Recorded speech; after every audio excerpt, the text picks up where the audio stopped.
Hi, and welcome. You're listening to the X22 Report. My name is Dave, and this is episode 1222A, and today's date is March 7th, 2017, and the title of the episode is The Ohama Titanic Syndrome Signal Indicates a Major Economic Crisis is on the horizon. Let's get into the economic collapse financial news. Now, we've been looking at the economic indicators for a very long time, looking at a lot of statistics, calling out the U.S. government, the central bankers, on how they calculate these statistics. And most of the time we look at numbers and we see the numbers and we say, well, unemployment can't be this because all these people aren't working. But if you go onto Google, if you go onto many different websites, if you go and listen to the corporate media, they never really show you what is really happening in this country. Actually, they're keeping this all hidden from the people. This is part of the illusion to keep everyone in the dark of what's really happening. Because if they started to show 10 cities, they started to show people online for food, if they showed people losing their homes, well, people would scratch their head and say, well, how could this be recovery if all this is happening? Now, of course, they covered this up with food stamps. They covered it up with welfare. And the other things they just don't report on. Now, Dan Lyman, he recently exposed this video, and he shows this footage of sprawling tent cities that is home to an estimated 1,000 residents. Now, this is just one area. And you know that there's many more of these type of tent cities around the country. Now, he's saying that at one time, this was a very nice bike trail along the Pacific Ocean, and it's been transformed into a tent city rife with crime that reeks of garbage and human feces. And what's happening here is that the poor, the individuals that cannot find jobs, lose their homes, have no place to live, they end up to these type of areas. And we can see right now that it is starting to leak out and people are starting to see what's really going on. Instead of living in this dream world that this type of stuff doesn't exist. Well, it does exist. There are people who have lost their jobs, and we know there's been a lot of jobs that have been lost, and people that can't find work. We know 94 million people who are out of the labor force, who can't find work. And a lot of these people, well, they lost their home. Remember, if you had a job making 60, 70, 50, whatever it is, and you were paying rent or your mortgage, and you can't find a job, how do you make those payments? How do you stay in that house? It's quite hard to do. Back in 2008, people just wouldn't leave their houses. The electric was shut off. I mean, the bills were piling up, and they said, you know something? I'm not leaving this house. In California, back in 2008, we saw people just leave without taking their furniture, without taking anything in the home. They just left everything. And today what we're seeing is what happens over time when people lose their jobs. Nobody sees what's happening. They lose their homes. They lose their cars. And they end up in a tent city where they're living with others who've lost their homes, their cars. But the corporate media will never, ever report on this. This is what they keep hidden. So you believe in this illusion of a recovery, that the economy is fine. Now, the Department of Commerce announced that January trade deficit surged in January of 2017, jumping from $44.3 billion in December to $48.5 billion in January. Now, this is the biggest trade deficit in 5 years, going back to 2012. This is not a good sign whatsoever. We see the Atlanta Fed right now. Well, they revised their first quarter GDP lower. Now, it started out at 2.7%. Then it went down to 1.8%. Now we're down to 1.3%. And as we can see at this point, this is the manipulated number. The real number, if we go to shadow stats, we're in the negative territory. Now, the OECD, they have issued a gloomy outlook on global growth. And what they're saying, it's because of protectionism and failing trust in national governments. Now, we do see this around the world where people are rising up. They're saying we don't want this type of government. And the OECD is saying that, yes, this is why things are starting to fall apart. No, they were falling apart way before that. Actually, if you look out in Europe, you look here in the United States, and you go past the manipulated numbers, which we've been reporting on day after day, we can see what's really been going on. And if you notice, Europe, they lowered their unemployment number just in time to say, oh, look, it was getting better. Now we have this outlook that things are starting to fall apart, because we can see in France, we can see in Germany, we can see in Italy, the people are just, they're not cooperating, and countries want to leave the EU. So at this point, things are going to start to really get bad for the people. No, the economies around the world, they were awful, and they were getting worse as time went on.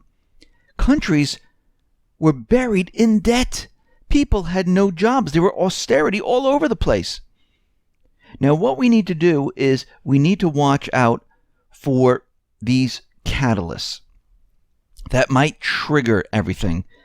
And we can see right now the Brexit, which we can see at this point, is happening. Now, the EU is trying to stop it. They don't want anything to go forward.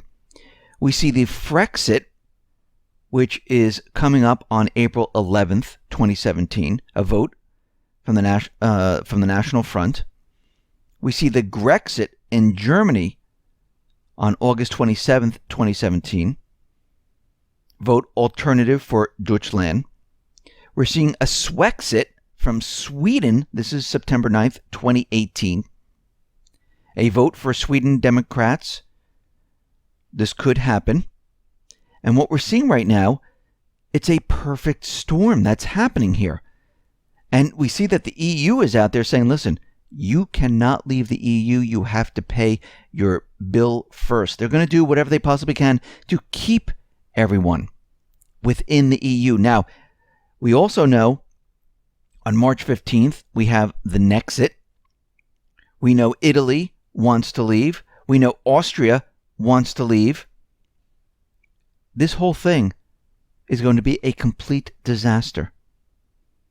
And it's going to have a domino effect, and it's going to ripple throughout Europe and come back and hit the United States, hit Canada, and many other countries. Now, we're getting a sign from something called the Ohama Titanic Syndrome. And this was created by Bill Ohama. And this prominent chart specialist, Tom McClellan, said that when lows surpass highs within 7 trading days of a one-year high for the S&P 500, it flashes this Ohama Titanic Syndrome Signal. And this tells us that people should be selling off. Now, we can just take this specific indicator, latch it to the other indicators that we've been talking about, where we see the global credit impulse below zero in the negative territory, showing us that the credit market's going to freeze up. We have Citibank, Bank of America, JP Morgan Chase, David Stockman, James Rickards, Cliff High, Harry Dent, many others out there telling us that the second half of this year, things are going to rapidly fall apart. And this is just another indicator showing that people should start to sell off. And we're starting to see that a lot of these indicators are pointing to the same period of time. And we've been looking at the economy for quite a while. And the reason that we're documenting all of this, because we need to understand what the central banks do to keep the economy afloat, to keep the illusion alive, and what indicators to look at throughout this time period to warn us what is coming. Now, the economy just doesn't collapse overnight. It just, one time it's perfectly fine. The next minute, everything just falls apart. That's not how it works. It didn't happen like that in 2008 either. Everyone thinks it does because they remember October, they remember when the stock market came down, and they said, wow, it was doing fine, and then all of a sudden, boom, everything just fell apart. And the corporate media, they didn't even know how to explain it at that time. And then videos and people doing research came out with, oh, this is what happened with the subprime securities. This was going on for quite a while. I mean, the deregulation of Glass-Steagall contributed to a lot of this. But look at the time span. And this is what we're doing right now. We can see how everything has been created and how the illusion has been pumped up. With unemployment, how they have manipulated all their numbers. With GDP, how they had to manipulate those numbers. With the housing market, how they had to manipulate it, where the Fed stepped in, bought up all the toxic real estate, told the banks not to foreclose on homes, keep them on the market. The Fed gave money to the banks. They put it into the stock market to pump that up.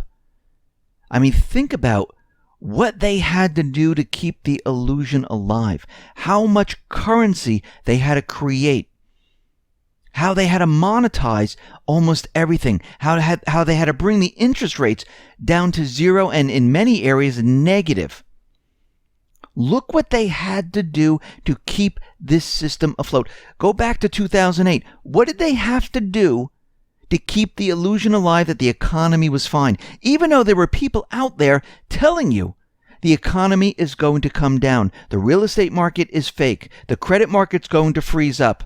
These subprime securities, they're garbage. But they kept the illusion alive by making you think the subprime securities were AAA, that the housing market could never come down, that everything was contained. They're doing the same thing today. Yes, they got better at it. But as we know, eventually what happens is everything starts to fall apart. And this is what we've been tracking. We're seeing it all fall apart. And it's accelerating now. And things are rapidly deteriorating. And eventually, we're going to get into that period where things are going to accelerate downward. And you're going to see the system come down. Listen, everyone, thanks a lot for listening. Be well, be safe, and especially be prepared. Thanks a lot.